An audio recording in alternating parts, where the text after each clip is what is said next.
ব্রট to you by V Guard, co powered by Sensodyne ও ভিমল বলো কথা কেশরী। Associate sponsor UltraTech cement. রাজনৈতিক জীবনে এই প্রথমবার শরিকদের সমর্থনে সরকার টিকিয়ে রাখতে হবে নরেন্দ্র মোদীকে। সরকার গড়ার জন্য নরেন্দ্র মোদীকে নির্ভর করতে হবে এনডিএর দুই শরিক নেতা চন্দ্রবাবু নাইডু, নীতিশ কুমারের ওপর। 400 পারের স্লোগান তুলে ভোটে যাওয়া নরেন্দ্র মোদী কিংবা বিজেপি সমর্থকরা কি স্বপ্নেও এটা ভেবেছিলেন? হয়তো ভেবেছিলেন, হয়তো ভাবেননি, আমরা জানি না। তবে একটা কথা কিন্তু পরিষ্কার, এখন থেকে নরেন্দ্র দামোদর দাস মোদীর সামনে আরো কঠিন চ্যালেঞ্জ রয়েছে। 250 নিচে থামতে হলো বিজেপিকে। এখনো পর্যন্ত কিন্তু বিজেপি এনডিএ সরকার গড়বে সেই সম্ভাবনাই বেশি, এবং তারা সাধারণ মানুষকে এবং তাদের কর্মীদের আশ্বস্ত করছেন যে সরকার এনডিএই গড়বে, বিজেপিই গড়বে। কিন্তু প্রশ্নটা হচ্ছে ম্যাজিক ফিগারে পৌঁছতে না পারা, 272 একা টাচ করতে না পারা, এটা কিন্তু বিজেপির কাছে একটা ম্যাসিভ ব্লো। এই প্রথমবার প্রশ্নের মুখে পড়ল বিজেপির পোস্টার বয় প্রধানমন্ত্রী নরেন্দ্র মোদীর জনপ্রিয়তা। কেন এমন হলো? ফলাফল কাটাছেঁড়া শুরু হয়েছে। প্রাথমিকভাবে উঠে আসছে সুইং স্টেটগুলিতে কার্যত মুখ থুবড়ে পড়েছে বিজেপি। উত্তরপ্রদেশে বিজেপির ভোট ব্যাংকে ধস, 80টির মধ্যে মাত্র 33 আসনে জয়। যোগী রাজ্যে দলিত ভোট বিজেপির দিক থেকে মুখ ফিরিয়েছে। কম বেশি 2.5 কোটি দলিত ভোট হারিয়েছে বিজেপি। হরিয়ানা, রাজস্থানে জাট বলয়েও বিজেপির ভোট কমেছে। রাজনৈতিক বিশ্লেষকদের মতে উত্তরপ্রদেশ, পশ্চিমবঙ্গ, মহারাষ্ট্র থেকে অন্তত 50টি আসন কমার জন্যই হয়তো বিজেপির এই বিপর্যয়। না হলে 2019-এর থেকেও বেশি আসন নিয়ে ক্ষমতায় আসতো গেরুয়া শিবির। ঠিক কোন কোন ইস্যু বিজেপির বিরুদ্ধে গেল সেটা বুঝতে আরও কিছুটা সময় লাগবে, আরও বিশ্লেষণের প্রয়োজন। তবে একটা কথা বলাই যায়, যে কারণেই ক্ষোভ থাক তার ফল পেয়েছে কংগ্রেস, তৃণমূল কংগ্রেসের মতো দল। গতবারের থেকে কংগ্রেসের আসন প্রায় দ্বিগুণ হয়েছে। অথচ 2024-এর লোকসভা ভোট বিজেপির তৈরি ন্যারেটিভের পথ ধরেই ঘুরপাক খেয়েছে। বিজেপির সরকার তৈরি করবে কিনা তার থেকেও বড় হয়ে দেখা দেয় আলাদা একটা প্রশ্ন, এনডিএ 400 পার করতে পারবে কিনা। 400 কেন, 300 পারও হয়নি। তাই সরকার গড়ার মতো জায়গায় থাকলেও ব্যর্থতার দায় তারা করছে বিজেপিকে।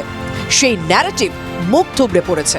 এখন যা পরিস্থিতি তাতে টিডিপি ও জেডিএস দুই শরিক দলের কাঁধে ভর দিয়ে সরকার গড়তে হবে বিজেপিকে। বুধবার এনডিএ জরুরি বৈঠক। বুধবারের বৈঠকেই সরকার গঠন নিয়ে আলোচনা। সেই সরকারের রাজ থাকবে নীতিশ কুমার ও চন্দ্রবাবুর হাতে। দীর্ঘ রাজনৈতিক ক্যারিয়ারে এমন একটা পরিস্থিতিতে কখনো পড়েননি নরেন্দ্র দামোদর দাস মোদী। বিজেপিও বহুদিন এমন কোনো চ্যালেঞ্জের সামনে পড়েনি। একটা বিষয় স্পষ্ট, কাজ করেনি প্রধানমন্ত্রী নরেন্দ্র মোদীর ব্যক্তি ইমেজ, অন্তত সারা দেশ জুড়ে তো নয়।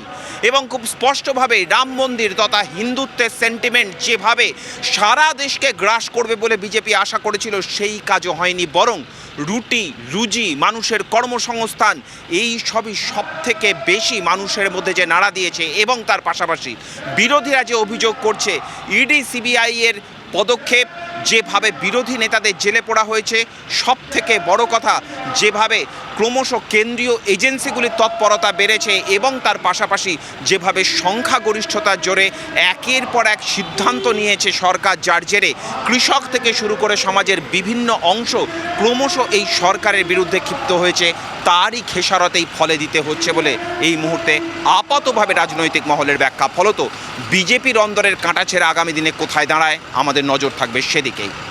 নয়াদিল্লি থেকে ক্যামেরায় সিপিএস নাথের সঙ্গে জ্যোতির্ময় কর্মকার, TV9 বাংলা।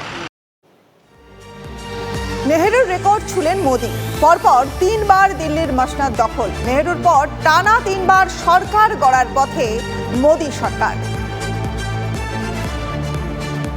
প্রত্যাশা মতো ফলাফল হয়নি বিজেপির, কিন্তু তৃতীয়বারের জন্য ক্ষমতায় এসে নরেন্দ্র মোদী পণ্ডিত জওয়াহরলাল নেহরুর রেকর্ডকে স্পর্শ করলেন।